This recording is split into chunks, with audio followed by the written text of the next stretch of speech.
La firma que apareció en el registro de portería era mía.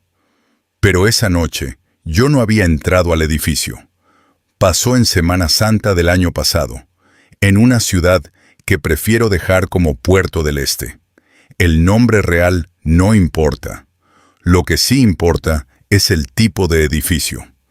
Era uno de esos conjuntos residenciales de clase media que hay en casi cualquier ciudad de Latinoamérica. 6 torres iguales. Pintura beige ya gastada por la humedad. Luces blancas en los pasillos. Ascensores viejos, con panel de botones de goma. Portería con ventanal. Y una regla interna que repetían todo el tiempo. Toda visita debía anunciarse. Toda entrada quedaba registrada. Y después de las 10 de la noche, nadie podía subir sin confirmación del residente. Yo vivía solo en el piso 11, departamento 1103. No era un lugar grande, pero ya llevaba casi 3 años ahí, y conocía la rutina del edificio de memoria, el zumbido constante del transformador en el pasillo, el clic seco de la chapa magnética al cerrar, el sonido del ascensor cuando se detenía en pisos intermedios, incluso el olor a detergente barato que dejaban los señores de limpieza cada viernes. Todo eso formaba parte de mi noche normal. Ese Jueves Santo, yo había salido temprano de la ciudad para visitar a mi mamá. Eran apenas 2 horas por carretera, así que no llevé maleta grande. Solo una mochila negra, el cargador del celular, una muda de ropa y unas medicinas que ella me había pedido. Salí del edificio a las 5:36 de la tarde. Me acuerdo exacto porque al bajar, el guardia de turno, Ramiro, me dijo en tono de broma: ¿Se va de vacaciones cortas, joven? Y yo le respondí: solo hasta el sábado, no me extrañe. Él se rió, levantó la mano y siguió mirando el partido en una tele pequeña, detrás del mostrador. La primera señal extraña ocurrió al día siguiente, viernes, a las 10:43 de la noche. Yo seguía fuera de la ciudad. Estaba acostado en el cuarto de la casa de mi mamá, con el ventilador haciendo ese ruido desigual, como si una de las aspas rozara por dentro. Justo iba a dejar el celular cargando cuando me entró una llamada del intercom del edificio. No una llamada normal. Era la del sistema del edificio. La reconocí porque yo había guardado ese número meses antes. Contesté pensando que quizá había una fuga, una reunión inesperada o algún tema administrativo. Pero nadie habló. Solo escuché una estática muy baja, un zumbido, y luego 3 sonidos separados, como si alguien hubiera tocado con la uña o con una llave sobre una superficie metálica. Tac, tac, tac. Después, silencio. Yo dije, ¿aló? 2 veces. Nada. Colgaron. No le di demasiada importancia. Pensé que Ramiro o el otro guardia habían marcado mal. Incluso abrí el chat del grupo de vecinos, donde siempre se quejaban por cualquier cosa, para ver si alguien comentaba algo sobre el intercom. No había nada. Dejé el celular a un lado y seguí con mi noche. La segunda señal llegó al día siguiente, sábado, cuando regresé. Volví al edificio a las 6:12 de la tarde. El tráfico estaba pesado por el feriado, así que llegué cansado, con la camisa pegada a la espalda y con el olor del carro todavía encima. En portería no estaba Ramiro. Estaba Milton, un guardia más joven, que llevaba poco tiempo. Apenas me acerqué al mostrador para saludarlo, levantó la vista del cuaderno de ingresos y me dijo algo que me dejó quieto. «Señor Daniel, pensé que ya había vuelto anoche». Yo le sonreí por inercia, como cuando uno cree que escuchó mal. «¿Cómo que anoche?» Milton volteó el cuaderno hacia mí. Puso el dedo en una línea escrita a mano. Viernes, 10:41 de la noche. Torre C, departamento 1103. Residente, Y al lado, una firma, mi firma, no una parecida, no una garabateada cualquiera. Era la forma exacta en la que yo firmaba desde hacía años, una de apretada, una línea larga que bajaba, y una especie de media vuelta al final. Sentí ese vacío raro en el estómago, ese que todavía no es miedo, pero ya no es tranquilidad. Le dije, yo no estuve aquí anoche. Milton frunció el ceño, como si creyera que le estaba jugando una broma. Pero mire, aquí está. Usted entró caminando, sin equipaje, hasta saludó. Te estoy diciendo que no era yo. Ahí le cambió la cara. No a una de terror, a esa expresión incómoda de quien entiende que algo administrativo se hizo mal y ahora le puede caer un problema. Revisó otra vez el cuaderno. Luego buscó algo en la computadora vieja que tenían en portería. Y me dijo que tal vez el turno anterior había anotado mal la hora. Pero la hora coincidía casi exacto con la llamada que yo había recibido del intercom. 10:43. Le pedí que revisáramos la cámara de seguridad del acceso principal. Me dijo que no tenía permiso para enseñarme grabaciones sin autorización de administración, que eso solo lo podía ver el supervisor o la policía. Pero al verme la cara, creo que entendió que yo no iba a subir tranquilo a mi departamento.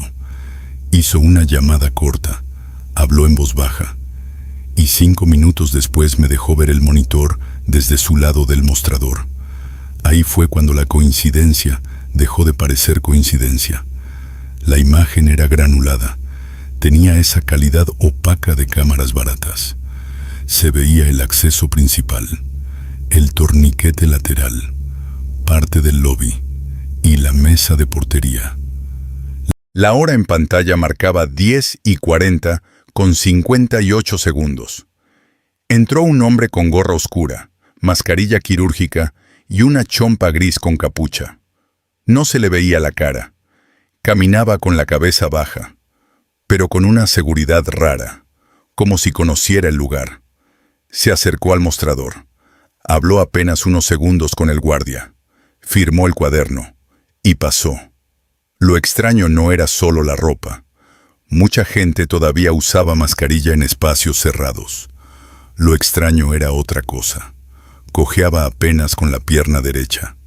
Yo cojeaba igual desde hacía 2 semanas, por un golpe jugando fútbol. No era una cojera marcada, era un arrastre mínimo, casi un hábito del cuerpo. Ver ese detalle en la pantalla me puso frío, porque de lejos, con la gorra, la mascarilla y esa forma de caminar, cualquiera habría jurado que era yo. Milton me dijo, el de anoche fue Ramiro, seguro él pensó que era usted. Yo asentí, pero seguí mirando la grabación. El hombre no fue al ascensor de visitas, fue directo al ascensor principal de residentes. Esperó, miró una vez hacia la cámara, y por un segundo tuve esa sensación muy incómoda de que sabía exactamente dónde estaba el lente. Subió. ¿Se ve a qué piso fue?, pregunté. Milton buscó otra cámara. En la del interior del ascensor se veía al mismo tipo, de perfil. Presionó el botón 11. Mi piso. La tercera señal fue la que me hizo entender que eso ya no era un error de portería, ni una simple confusión. Subí con el corazón acelerado, tratando de convencerme de que quizá había ido a otro departamento, que alguien le abrió, que todo tenía explicación. El ascensor hizo el recorrido lento de siempre. Piso 8, 9, 10, 11. Las puertas se abrieron con ese sonido de resorte cansado, y apenas salí, lo escuché. 3 golpes suaves sobre metal. Tac, tac, tac. El mismo patrón de la llamada. Me quedé quieto en el pasillo. Las luces de neón parpadeaban apenas en el extremo donde estaba la escalera de emergencia. Mi departamento quedaba a la derecha. El 1102 a la izquierda, donde vivía una señora mayor llamada Miriam, que casi nunca salía. No había nadie. Me acerqué a mi puerta. Todo parecía normal. No había marcas visibles en la cerradura, ni rayones, ni papel atorado. Pero cuando metí la llave, noté algo mínimo. El seguro superior, el que yo siempre activaba antes de viajar, estaba abierto. Ese seguro no se podía manipular desde afuera, o yo lo había olvidado por primera vez en casi 3 años. O alguien había estado del lado de adentro. No abrí en ese momento. Retrocedí 2 pasos, sin quitarle la vista a la puerta. Miré la mirilla por fuera, como si eso sirviera de algo. Volví a tocar el pomo, sin girarlo. Respiré hondo y saqué el celular. Llamé a Milton. «No abras todavía», me dijo. «Bajo con el conserje». Mientras esperaba, escuché algo más. No dentro del departamento, arriba, como pasos lentos en la escalera de servicio. No bajaban del todo. No subían del todo. Solo crujían 2 escalones. Se detenían y volvían a sonar. Ese tipo de ruido que te obliga a mirar aunque no quieras. Bloqueé la puerta por reflejo, como si alguien fuera a salir de pronto, y me pegué contra la pared del pasillo. La escalera estaba a unos 12 metros. La luz de emergencia tenía una tapa plástica medio amarilla, que hacía ver todo más sucio. No salió nadie, pero la puerta cortafuego estaba apenas mal cerrada. Un dedo de separación, lo suficiente para que desde adentro alguien pudiera estar viendo el pasillo. Milton llegó con el conserje 2 minutos después, aunque a mí me parecieron 20. El conserje, un señor flaco llamado Julián, traía una linterna pequeña y un manojo de llaves maestras. Le dije lo que había escuchado. Él miró la escalera, empujó la cortafuego, revisó entre pisos. No había nadie. Entonces, sí abrimos el departamento. La sala estaba como la había dejado. El control remoto sobre el brazo del sofá. Una taza sin lavar en el fregadero. El mantel individual doblado sobre la barra. Las persianas a medio cerrar. Pero había 2 cosas fuera de lugar. La primera era ridícula de lo pequeñas que eran. La silla del escritorio estaba girada hacia la ventana. Y yo la había dejado metida. La segunda me heló. Sobre la barra de la cocina estaba mi llavero de repuesto. Ese llavero yo lo guardaba dentro de un cajón del mueble del televisor, debajo de unas facturas viejas y un manual del aire acondicionado. No estaba forzado el cajón. No faltaba nada de valor. No habían abierto la laptop. No habían tocado la televisión. No faltaba efectivo del sobre donde a veces dejaba dinero. El intruso había entrado. Había buscado específicamente las llaves de repuesto y las había dejado visibles sobre la barra, como para que yo supiera que había podido llevárselas o que ya había hecho una copia. Julián recorrió conmigo el departamento. Cuarto, baño, balcón, lavandería. Nada más.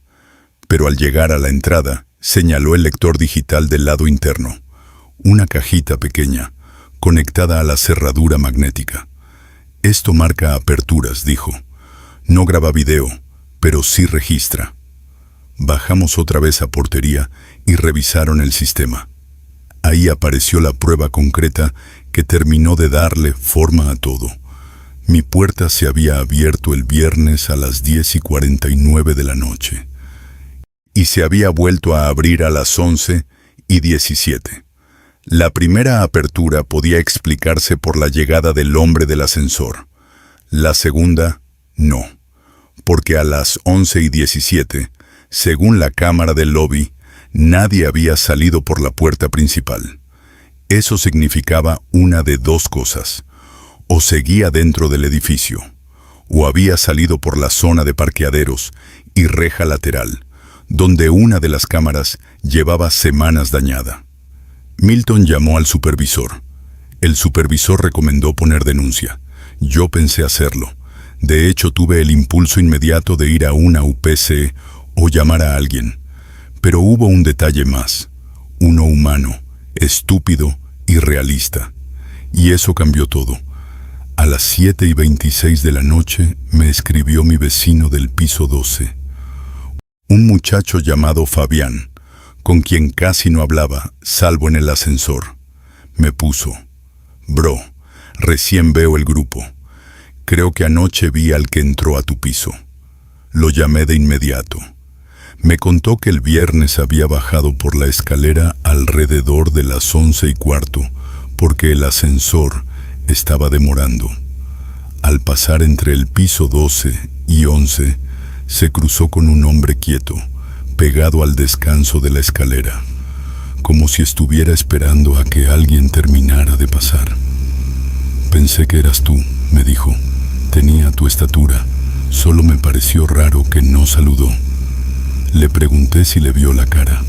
No, tenía mascarilla y gorra, pero llevaba un uniforme debajo de la chompa, creo. ¿Uniforme de qué? Como de mantenimiento o de delivery, no sé. Azul oscuro. Eso nos llevó a revisar algo que nadie había considerado: la lista de proveedores autorizados a entrar durante el feriado. Y ahí apareció el giro que hasta hoy me sigue pareciendo más inquietante por lo simple que era. El miércoles anterior, Administración había enviado un aviso por el grupo de residentes. Durante Semana Santa se harían revisiones puntuales de medidores de agua en varios departamentos, porque había un reporte de consumo anormal en 2 torres. Si el residente no estaba, debía dejar autorizada la entrada con portería o reprogramar. Yo había leído ese mensaje mientras estaba en el trabajo y nunca respondí. 2 horas después revisé mis chats archivados y encontré algo que me dejó helado de otra manera. El martes me había escrito un número desconocido. Buenas tardes, le contactamos por revisión técnica de medidor. ¿Estará en domicilio jueves o viernes? No respondí. Pensé que era spam. El error humano creíble no fue del edificio solamente. También fue mío. Mi número estaba visible en un grupo viejo de residentes. Mi nombre completo estaba en el buzón del piso 11 y mi firma figuraba en documentos que más de una persona del conjunto podía haber visto alguna vez. Autorizaciones, paquetes, actas de entrega. No hizo falta un criminal brillante. Bastó alguien observador. La teoría más lógica que reconstruimos después fue esta: alguien vinculado a un servicio externo o a mantenimiento informal consiguió datos básicos míos. Supo que era feriado y que muchos departamentos estarían vacíos. Imitó mi forma de caminar y usó mascarilla y gorra para que Ramiro asumiera que era yo entrando tarde. Subió a mi departamento no para robar de inmediato, sino para probar acceso, buscar llaves, revisar hábitos, quizá dejar todo listo para volver en otro momento, con más tiempo. La razón por la que no concretó nada esa noche probablemente fue Fabián. Al verlo en la escalera, debió entender que ya no estaba completamente solo en el piso. Por eso salió por otra área, o se escondió hasta tener una ventana para bajar. Pero hubo un punto que nadie logró cerrar del todo: la llamada del intercom. Porque para llamar a mi celular desde el sistema del edificio, había que marcar desde portería o desde la consola interna de un departamento enlazado. Y esa llamada entró exactamente 2 minutos después de que el falso yo firmó el ingreso, como si hubiera querido confirmar que yo realmente no estaba. Esa misma noche tomé una decisión que no quería tomar, pero era la única sensata. No dormí en el 1103. Preparé una mochila con lo básico. Guardé documentos. Desconecté aparatos. Puse una cámara temporal apuntando a la puerta y me fui a dormir a casa de un amigo. Antes de salir, hice algo que nunca había hecho. Puse una cinta casi invisible en el borde interno de la puerta y otra en el cajón donde guardaba las llaves. Quería saber si alguien volvía. No volví solo hasta el lunes, ya con el cilindro de la cerradura cambiado, nueva tarjeta de acceso y un protocolo más estricto en portería. La cinta de la puerta seguía intacta, la del cajón también. En apariencia, todo había terminado. Sin embargo, al revisar la cámara temporal que había dejado, encontré un detalle final. Nada entró al departamento. Nadie forzó la puerta. Pero el domingo, a las 3:11 de la madrugada, se grabó un sonido justo afuera. No una voz clara, no pasos largos, solo respiración contenida durante unos segundos, y luego 3 golpes suaves en la madera. Tac, tac, tac. Desde entonces hago 3 cosas, y se las recomiendo a cualquiera que viva en edificio. La primera, nunca den por hecho que portería reconoce realmente a todos los residentes. Sobre todo si hay gorra, mascarilla, capucha o cambio de turno. Exijan doble validación aunque parezca exagerado. La segunda, no dejen copias de llaves dentro del mismo departamento, y mucho menos en cajones obvios. Si alguien entra una vez, lo primero que busca es cómo volver. La tercera, cualquier mensaje técnico, revisión, mantenimiento o visita de proveedor debe confirmarse por un canal oficial. Un aviso ambiguo en un grupo y un número desconocido pueden ser la puerta perfecta para alguien que solo necesita un error pequeño. Yo no creo en fantasmas, ni en cosas paranormales, ni en historias adornadas para asustar. Creo en rutinas. Creo en edificios donde todos bajan la guardia porque las luces están encendidas, porque hay portero, porque hay cámaras, porque aquí nunca pasa nada. Y creo que alguien, durante esa Semana Santa, estudió la mía mejor que yo. Lo peor no fue ver mi firma en un registro que yo no había firmado. Lo peor fue entender que, si esa noche yo hubiera regresado sin mirar nada, tal vez habría saludado al hombre de la escalera pensando que era un vecino más.